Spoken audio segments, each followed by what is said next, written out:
ওরে তরু, শোন শোন, বলি খবরটা কানে গেল তোর? কি যে বলো বকুল দিদি, তোমার কাছে তো নিত্য নতুন খবর আর খবর। অত খবর কি আর আমি জানি? আরে শোন না, ওই মল্লিক বাড়ির ছোট মেয়েটা। কে অনু? আরে হ্যাঁ হ্যাঁ, অনু। বড় বেহায়া মেয়েটা। কি হয়েছে অনু? হয়েছে হয়েছে, অনেক কিছু হয়েছে। তার নাকি বিয়ে। বিয়ে? অনুর? সে রাজি হলো? তাই তো আমিও ভাবছি, কম দেমাক মেয়েটার। তা একটু তো হবেই। দুপুরুষ আগেও তো ওরাই জমিদার ছিল এই গ্রামের। তবে মেয়েটা খারাপ নয়। তা যাই বলিস তরু, মানুষ এখনো চিনলি না। ভালো বলতে চাস ওই উড়নচণ্ডী মেয়েটাকে? ধরাকে সরা জ্ঞান করে। যখন জমিদার ছিল তখন ছিল, আর এখন কি পেটে একটু বিদ্যে আছে বলেই সব সময় ফটর ফটর করবে নাকি? পড়াশোনা করেছে বলেই তো ভালো মন্দের বিচার করতে পারে। যাক, এতদিনে বিয়েতে যে রাজি হয়েছে তাই অনেক। আরে তাই তো বলছি রে, আগে যতবার বলেছি, বয়স তো কম হলো না, এবার বিয়েটা করে ফেল।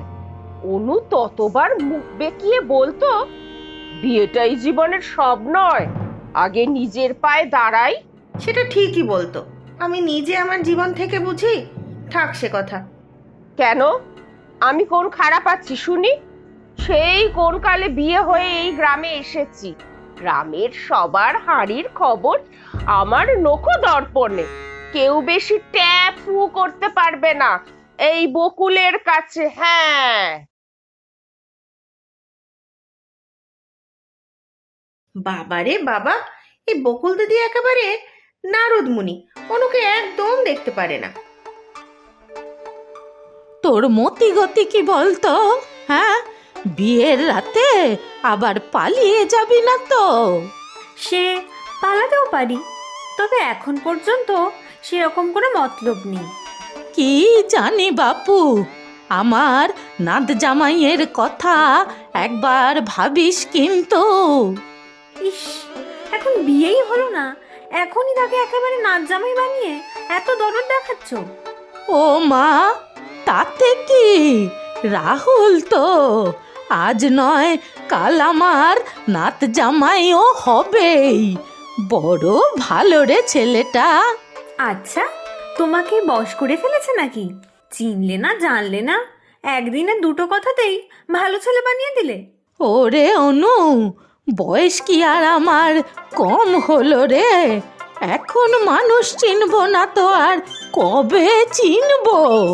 তবে সে বাপু শুধু আমাকে কেন, আমার এই দস্যি নাতনিটাকেও তো দেখছি দিব্যি বশ করেছে। ও বাবা, এ তো সাংঘাতিক ব্যাপার। ঠিক বলেছো ঠাকুমা, সে নিশ্চয়ই বশীকরণ মন্ত্র জানে। ওরে বাবা, আমার তো পেট ফেটেই যাবে এবারে। পাগলি একটা। শোন, এবার বিয়ের তো আর বেশি সময় নেই রে, সব কিছু রেডি করতে হবে তো। সেই সব তোমরা বোঝো গিয়ে, আমার কি কি করতে হবে তা তুমি বলে দিও। বুঝেছো ঠাকুমা ডার্লিং? বলবো বলবো, সব বলবো। তোর বাবা কাকারা তো সব কোমর বেঁধে নেমেছে, কম লোক তো আর আসবে না আমার একমাত্র নাতনির বিয়েতে। ও ঠাকুমা, এত এলাহি আয়োজনের কি দরকার? ছোট করে একটা ঘরোয়া অনুষ্ঠান করলেই তো হতো।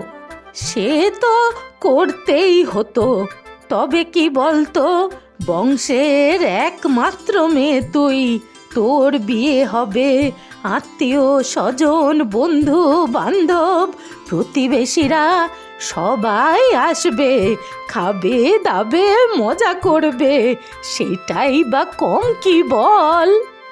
আমার কিন্তু এসব কেমন কেমন লাগে, শুধু পয়সা নষ্ট।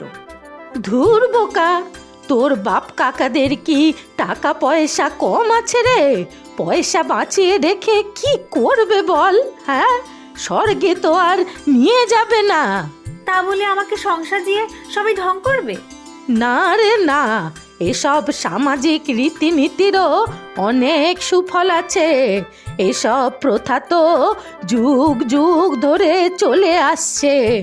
সে সময় লোকজন যেভাবে আমোদ আনন্দ করত, বুঝেছিস? খুব বুঝেছি। আমি কিন্তু কিচ্ছু জানি না। রিচুয়ালস সব তুমি বলে দেবে কিন্তু।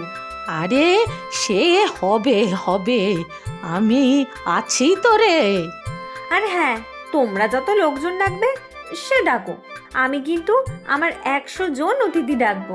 ও বাবা, এই মেয়ের আবার 100 জন অতিথি আছে, সেটা জানা ছিল না তো। আছে আছে, এই মেয়ের অনেক কিছুই আছে, তা তোমরা কেউ জানো না। আর হ্যাঁ, কেউ কিন্তু কোনো গিফট নিয়ে আসতে পারবে না, ব্যাস। ও বাবা, এ তো আবার এক নতুন বায়না ধরলি। উপহার নিয়ে আসাটাই তো নিয়ম, এখন বারণ করলে কে আবার কি মনে করবে? যে মনে করবে তার আসার দরকার নেই। যারা খালি হাতে শুধু আশীর্বাদ করতে আসবে তারাই শুধু আসুক। কিন্তু সবাই মানবে কেন? আত্মীয় স্বজনের অনুষ্ঠানে আমরা কত উপহার দিয়েছি, সেখানে এখন যদি দুম করে বলি আমরা কিছু নেব না, তখন সবাই কি ভাববে বলতো? হ্যাঁ, যে যা খুশি ভাবুক, বিয়েটা আমার তো, যেভাবে আমি চাইবো সেটাই হবে, ব্যাস।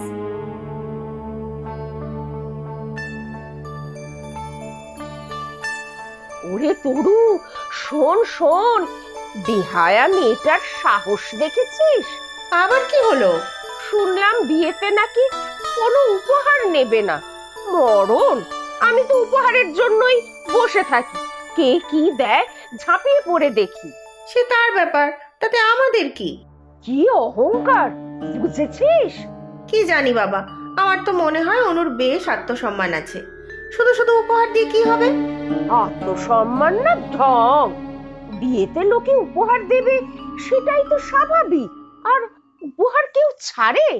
আচ্ছা, যার বিয়ে তাকেই বুঝতে দাও না, তোমার তো মাথা ঘামানোর দরকার কি? আমার আবার কি? বড় লোকের মেয়ের ঢং দেখে আর বাঁচি না, বেহায়া একটা।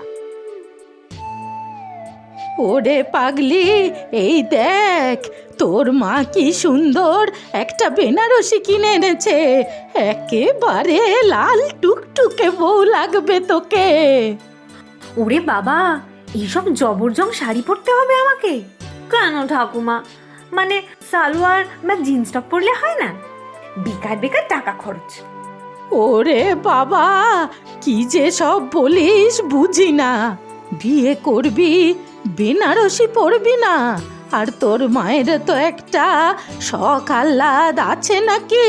হ্যাঁ, একমাত্র মেয়ে, তার জন্য একটু দামি শাড়ি কিনবে না? ঠিক আছে, যা পারো করো, এসব আমার ভাল লাগে না, জানো তো। এসব বলতে নেই রে, বলতে নেই। আরো অনেক কিছু করতে হবে বিয়ের সময়। আবার কি?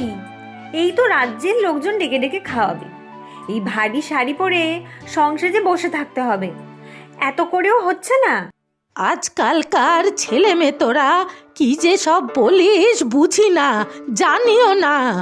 এত লোকজন আসবে, তাদের সামনে কিছু রীতিনীতি মানতে তো হবে নাকি? হ্যাঁ, আবার কি রিচুয়ালস শুনি? সে অনেক আছে। আইবুড়ো ভাত থেকে শুরু করে বাসর জাগা, আর বিয়ের পরের দিন শ্বশুর বাড়ি যাবার সময় কিন্তু কাঁদতে হবে। কি কি বললে? কাঁদবো কেন? আমি খামোখা কাঁদতে যাবো কেন? দুঃখটা আবার কি? আহা, বরের সাথে চলে যাবার সময় কাঁদাটাই নিয়ম। ও ঠাকুমা, কি যে বলো না, হাসতে হাসতে পেটে ফেটে যাবে। আমি তো মাঝে মাঝেই বাড়ি চলে আসবো, কাছাকাছি তো থাকবো, তাহলে আবার কেঁদে ভাসাবো কেন? আহা, না কাঁদলে লোকে কি ভাববে? হ্যাঁ, বাবা মায়ের জন্য টানটুকু নেই। ভাবলে ভাববে, তাতে আমার কি? আরে তোর না হয় কিচ্ছু না, তোর বাবা কাকা মাকে লোকে কি বলবে? বলবে মেয়েকে কিচ্ছু শেখায়নি। তাদের মান সম্মানটার কথা একটু ভাব রে। উফ, এইসব ইমোশনাল ব্ল্যাকমেলিং আমার একদম পছন্দ নয়। এইগুলো কিন্তু একদম ঠিক নয়। আমি ওসব পারি না। আরে পারবি পারবি, পারি না আবার কি? আমি সব শিখিয়ে দেব। পারবি পারবি, ঠিক পারবি। বল দেখি, আমি যা বলছি আমার কথা শুনে শুনে বল। ঠাকুমা, লক্ষ্মী সোনা আমার, দেখ ঠিক পারবি। বল দেখি। বলো কি বলতে হবে? ও মা গো, তোমাকে ছেড়ে কিভাবে থাকবো গো? আমার যে খুব কষ্ট হচ্ছে গো। ও বাবা, তুমি আমায় মানুষ করলে। কি জঘন্য সিরিয়াল মার্কা ডায়লগ! তোমরা এইসব বলতে নাকি? আরে আমাদের সময় তো আরো কম বয়সে বিয়ে হতো রে। আছাড়ি পিছাড়ি করে বাচ্চা মেয়েরা বাবা মাকে ছেড়ে যাবার সময় কাঁদতো। যাক যাক, তুই এবার আমার সাথে বল তো দেখি। ওই তো কি যেন বললে? ও মা গো, তোমাকে ছেড়ে থাকতে পারবো না, কষ্ট পাচ্ছি। এইভাবে না। তুই কি বই থেকে রিডিং পড়ছিস নাকি বলতো? হ্যাঁ, সেই ওই দুঃখ দুঃখ ব্যাপারটাই তো নেই। মনের ভিতর থেকে অনুভূতিটা আন আন বাবা, আন। চোখ ছলছল হবে। কষ্ট এখন কোথা থেকে আনবো? দূর দূর, হবে না। আমার চোখে কথায় কথায় অত জল টল আসে না। আবার এক কথা বলে। বল বল, হবে, বল দেখি। ও মা, তোমাকে ছেড়ে যেতে কষ্ট হচ্ছে। বরের সাথে যাব না, বরটা আমার পচা। এই তো হয়েছে। আর আর একটু, আর একটু, আর আর একবার কর। ও মা গো, তোমাকে ছেড়ে থাকবো কি করে মা? আমার যে খুব কষ্ট হচ্ছে গো। আমি যাব না তোমাকে ছেড়ে। এই তো একেবারে ঠিকঠাক হয়েছে। এইটুকু করলেই হবে। তোমাদের যে কি সব নিয়ম টিয়ম বুঝি না বাবা। এর থেকে পালিয়ে গিয়ে বিয়ে করলেই তো ভালো হতো। পরজন্মে ঠিক পালাবো, দেখবে। হ্যাঁ হ্যাঁ, এই জন্মে তোর বাবা কাকারা তোর বিয়েটা দিক, বুঝলি? আমিও দেখে চক্ষু আমার সার্থক করি। পরের জন্মে না হয় পালাস গিয়ে। পালাবই তো, এসব হাঙ্গামা কে করবে? হ্যাঁ রে, তোর 100 জন অতিথি আসবে। এরা কারা রে? সে আছে, তবে বাবা যদি না মানে তাকে কিন্তু তোমাকেই রাজি করাতে হবে। না হলে কিন্তু বিয়েই করব না। আরে হবে হবে, 100 কেন, তুই 200 লোক নিয়ে আয়। কিন্তু এরা কারা আসবে শুনি? একটা অনাথ আশ্রমের বাচ্চারা। আমার অফিস থেকে কয়েকজন মিলে প্রায়ই যাই ওখানে। মা বাবা হারা বাচ্চাগুলো অল্পেতেই যে কি খুশি হয়, কি বলবো। ওদেরকেই বিয়েতে বলবো। আমার স্পেশাল গেস্ট, খুব করে খাওয়াবো ওদের।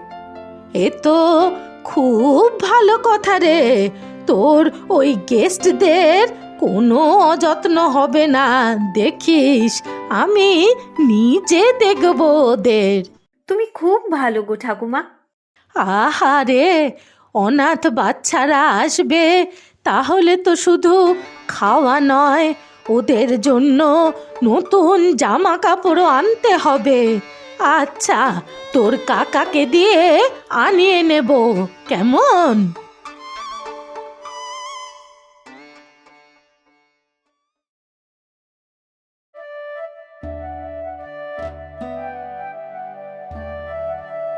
ও মা গো, তোমাকে ছেড়ে কিভাবে থাকবো গো?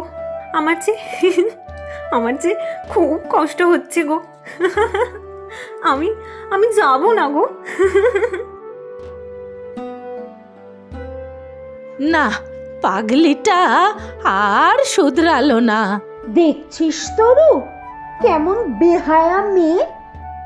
আমার আমার সত্যি খুব কষ্ট হচ্ছে ঠাকুমা, খুব কান্না পাচ্ছে। আমি যাব না, আমি যাব না তোমাকে ছেড়ে। তুমি যেতে দিও না আমাকে ঠাকুমা। ধুর পাগলি, যা আনন্দ করে শ্বশুর বাড়ি যা। ওটাকেই নিজের বাড়ি মনে করবি, ও বাড়ির লোকজনকে নিজের লোক মনে করবি।